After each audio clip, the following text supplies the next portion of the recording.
Hey, salut à tous les amis, on se retrouve pour une nouvelle snapshot, la snapshot 21W08A et B, donc la 08A qui a apporté les gros changements et la B qui a apporté trois corrections de bugs. On va commencer du coup directement avec la Grimstone qui a été maintenant renommée la Deep Slate. Voilà, donc comme ça c'est officialisé, maintenant ça s'appelle la Deep Slate. Quel changement y a-t-il eu avec cette Deep Slate? Un changement de texture sur le dessus. La Deep Slate avant avait la même texture sur le côté que sur le dessus, et du coup maintenant ça a été changé, et maintenant du coup cette autre variante de la Deep Slate qui a la texture sur le dessus et sur le côté s'appelle la Cobbled Deep Slate, que l'on obtiendra en minant la Deep Slate normale sans utiliser Silk Touch, donc en utilisant une pioche normale. Donc on va pouvoir aller voir ça tout de suite. On récupère tout ça. Donc vous allez voir, je vais poser de la Deep Slate et quand je vais du coup laminer, ça va me donner de la Cobble Deep Slate. On voit ici dans mon inventaire, c'est de la Cobble Deep Slate. Alors du coup, maintenant les variantes de la Deep Slate ne se feront plus à partir de Deep Slate pure, mais à partir de Cobble Deep Slate, c'est-à-dire la polish, donc il va falloir un bloc de plus, va se faire à partir de Cobble Deep Slate et non plus à partir de Deep Slate normal. On n'a toujours pas le craft de la Deep Slate Brick et de la Deep Slate Tile. Ils n'ont toujours pas été rajoutés, c'est bizarre. Une autre chose, comme vous l'avez sûrement entendu, mais les sons de la Deep Slate aussi ont été modifiés. On a maintenant de nouveaux sons spéciaux pour la Deep Slate. Alors, ça s'entend moins quand je marche, mais ça s'entend bien quand je pose et quand je mine. Donc la Deep Slate a ses propres sons maintenant. C'est plutôt pas mal. Et du coup, la Deep Slate est toujours plus longue à miner que la simple stone. Nouveau changement, comme vous pouvez le voir maintenant, c'est sur les textures et sur les Deep Slate Ore. Donc déjà, ils ont encore légèrement retouché les textures qu'ils avaient déjà retouchées la dernière fois. Ils ont en plus retouché les émeraudes, mais aussi le lapis lazuli, alors que c'était des minerais qui n'avaient pas été retouchés la dernière fois.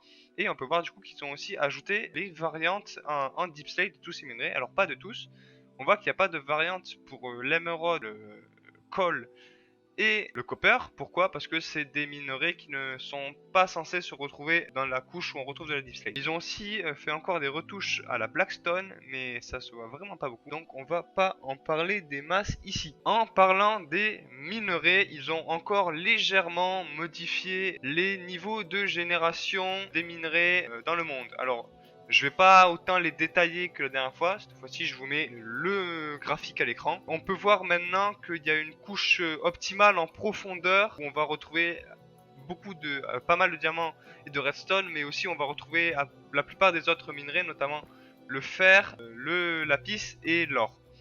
Donc c'est plutôt pas mal. On a une couche en profondeur, on va pouvoir à peu près tout miner et en assez bonne quantité. On va continuer, du coup on va aller directement dans les caves pour voir comment cette génération se fait. Et on va aborder notre prochain sujet. Donc on peut voir ici que on a de la deep slate partout avec le changement de texture. Et on peut voir que les minerais du coup se génèrent bien dans la deep slate. Alors du coup comment ils font pour faire cette génération?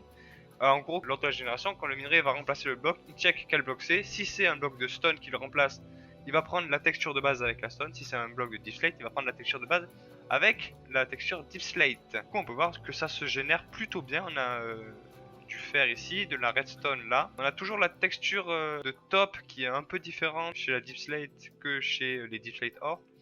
C'est un peu perturbant, mais peut-être qu'ils changeront et puis au pire, c'est pas bien grave. On en retrouve encore là des minerais. Donc là ici vous voyez, bon, c'est un peu particulier, comme je dis, ça devait être des blocs de stone ici à la base qui ont été remplacés du coup par ces minerais. Et du coup vous avez pu voir une autre chose ici qui est le prochain sujet, c'est que ici on a ce bloc c'est un bloc qu'on connaît déjà, c'est de la teuf, parce que maintenant la teuf va se générer donc comme ça en grosse poche en dessous de la couche 0. Ils ont aussi modifié de la génération, notamment l'andésite ne va plus se générer en dessous de la couche 0. L'andésite se génère toujours au-dessus de la couche 0 maintenant. Et un autre changement, le canyon et le cave carver vont aussi s'appliquer en dessous de la couche 0 alors qu'ils ne le faisaient pas avant. Toujours en parlant de la teuf, on va aller voir un nouveau truc en haut. La teuf a été remplacée par du smooth basalt. Alors quand je dis remplacé, c'est au niveau des géodes. Autour des géodes, on n'aura plus de la teuf, mais du smooth basalt. Ce smooth basalt, du coup, on l'obtient autour des géodes. On peut aussi l'obtenir en faisant cuire du basalte normal, donc du basalte normal qu'on récupère dans le Nether. Donc on peut voir que si je fais cuire mon basalte, je vais obtenir du smooth basalte. Un nouveau bloc de basalte plutôt stylé qui va encore bien dégrader la gamme, donc plutôt sympa. Mais du coup, maintenant la teuf, comme on a vu, se génère en poche, tel le granit, l'andésite et la diorite. Et plus du tout autour des géodes, on va pouvoir aller voir ça. Comme vous voyez maintenant, ici, c'est de la smooth basalt. C'est un des derniers changements qui a été fait. Vous l'avez peut-être vu depuis le début de la vidéo et on va supprimer ça. Il y a des petites particules vertes partout. Alors pourquoi? C'est parce que ici, j'ai planqué un spore blossom. Alors les spores blossom, avant, ils faisaient des particules seulement en dessous d'eux.